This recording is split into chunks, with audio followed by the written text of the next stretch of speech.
Hello, my name is William Hagele, and today I'm going to be talking about something that isn't always given the respect that it deserves. It's a really hard topic that um, isn't always covered as much as it should be, and I'm going to be talking about mental health. It affects a lot of different kinds of people, and it can often be underreported, especially in groups like men who aren't always given the help that they needed and who don't always reach out for that help.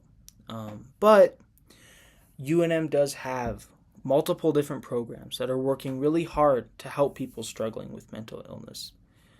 So I'm going to be talking about that, the different groups that UNM has, and the different people who are affected by mental health issues. Um, First off, I'm going to be talking about age groups, the way mental health problems and depression affect different age ranges. So, as you can see by this figure, the most prevalent age group in adults is the age range of 18 to 25. So, 33.7% of people with mental illness are in the age group of 18 to 25. 28.1% of people with mental health issues are in the age range of 26 to 49. And 15% are in the age range of 50 and older. And this figure is from the University of St. Augustine for Health Sciences. And that really shows that, yeah, a lot of people in the young age range are struggling with mental health, especially people who are in a college scenario. A lot of them fall into that age range. So it's really important that we have things on campus, different programs in the college setting to reach out to people in those age ranges.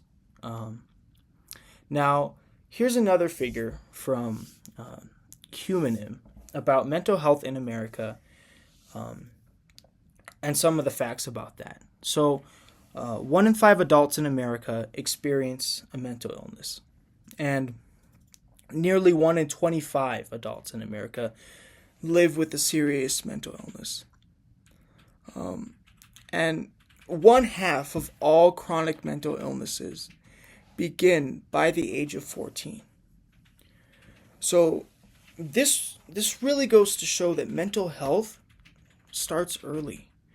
And it's important that we have systems in play to help support people in the younger age ranges, in the age ranges before adulthood.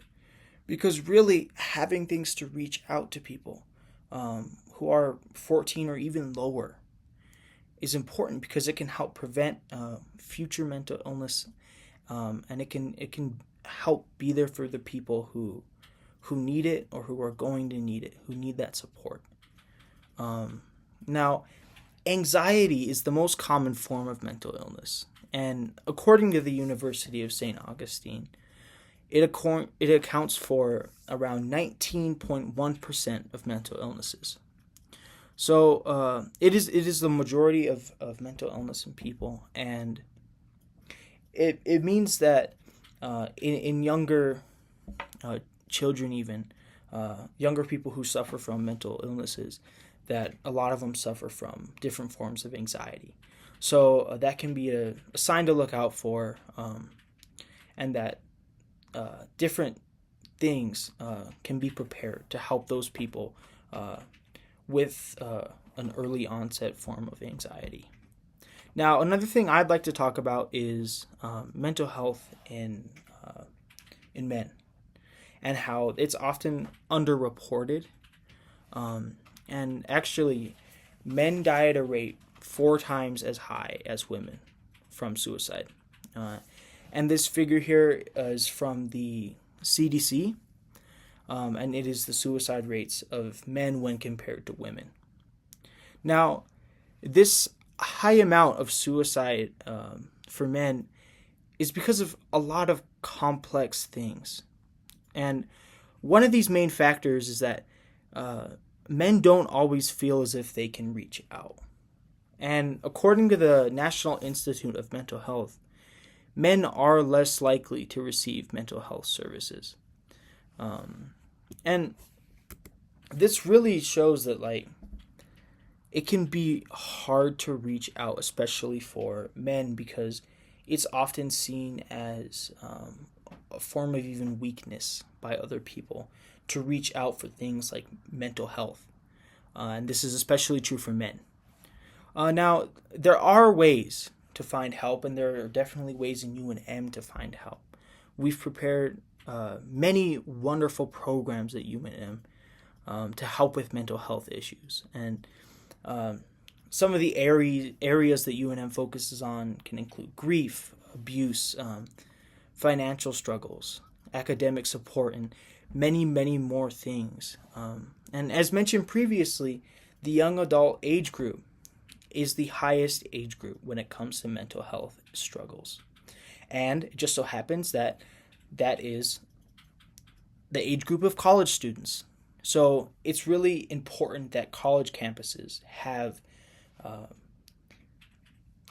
have programs that are in place to help reach out to students and to help students reach out to those programs.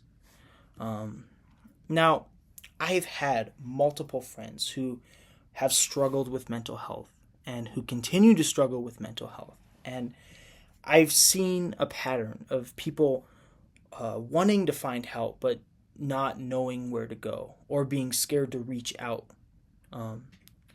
And I think a first place to turn to is the people around you, to turn to friends, but to also look for the places around you, look for the things that are being offered, and to definitely not be afraid. It's really hard to see people think that reaching out for mental illness is a weakness, because I definitely see it as a strength. Thank you very much.